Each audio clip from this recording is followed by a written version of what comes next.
Halo teman-teman, kembali lagi bersama Arsikria Arsitek. Seperti yang telah kalian ketahui, pembangunan sebuah proyek tidak bisa dilakukan secara sembarangan. Semuanya harus dipikirkan serta direncanakan secara matang agar budget dan waktu yang kalian keluarkan tidak sia-sia. Nah, oleh karena itu, kalian tahu gak sih kenapa kita harus membutuhkan kontraktor dalam sebuah pembangunan proyek? Mau tahu? Kalau gitu, ikuti video ini sampai akhir dan jangan lupa subscribe untuk kalian yang belum subscribe, serta like video ini jika kalian suka. Ikuti terus sampai akhir ya. Untuk yang pertama, aku akan jelasin dulu apa sih itu kontraktor.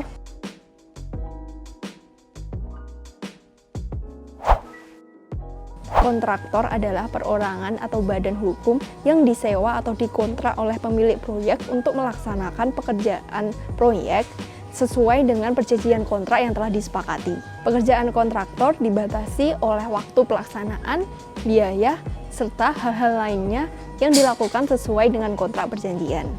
Dilansir dari Crown, kontraktor pembangunan rumah tinggal biasanya mengawasi proyek-proyek rumah tinggal atau proyek-proyek perumahan. Banyak orang menyebut kontraktor adalah pemborong. Namun kalian tahu nggak sih, kontraktor dan pemborong adalah dua hal yang berbeda. Kontraktor biasanya melakukan pekerjaan berdasarkan kontrak tertulis, sedangkan pemborong hanya melaksanakan pekerjaan sesuai dengan perjanjian lisan saja. Selain itu, kontraktor juga pasti memiliki badan hukum, sedangkan pemborong tidak memiliki badan hukum. Lalu kalian tahu nggak sih apa kekurangan dan kelebihan dari penggunaan jasa kontraktor? Yuk kita bahas. Pertama-tama, aku akan membahas tentang kelebihan menggunakan jasa kontraktor.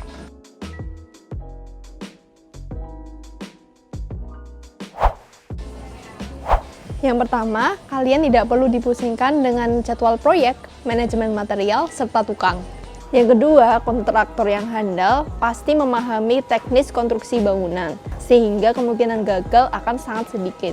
Dari pengalaman ke pengalaman tersebut, kalian juga bisa mendapatkan banyak insight dari kontraktor. Yang ketiga, dalam kesepakatan tertentu, biaya yang dikeluarkan cenderung lebih pasti sehingga kalian dapat menghindari over budget.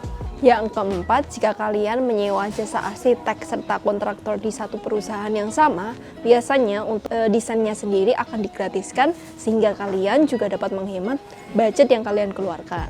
Nah, penawaran ini juga bisa kalian temukan di Arsikria sehingga kalian dapat menghemat budget kalian di Arsikria. Kalian juga dapat memesan desain arsitektur, baik interior atau eksterior, serta pembangunan di Arsikria. Jika kalian membutuhkan jasa desain atau jasa kontraktor, kalian bisa hubungi di kontak person yang ada di description box. Nah, selanjutnya aku akan membahas tentang kekurangan menggunakan jasa kontraktor.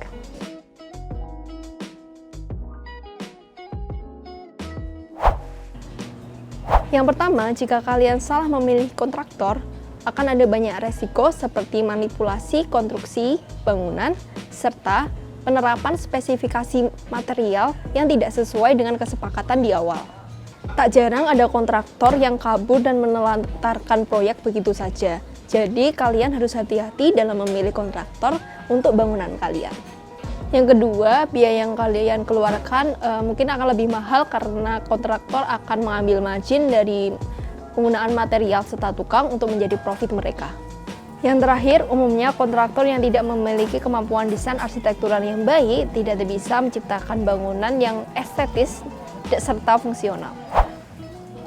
Jika kalian berencana untuk menyewa jasa kontraktor untuk pembangunan proyek kalian harus pintar-pintar memilih kontraktor agar tidak dapat menimbulkan kerugian bagi kalian. Sekian video dari kami, semoga bermanfaat.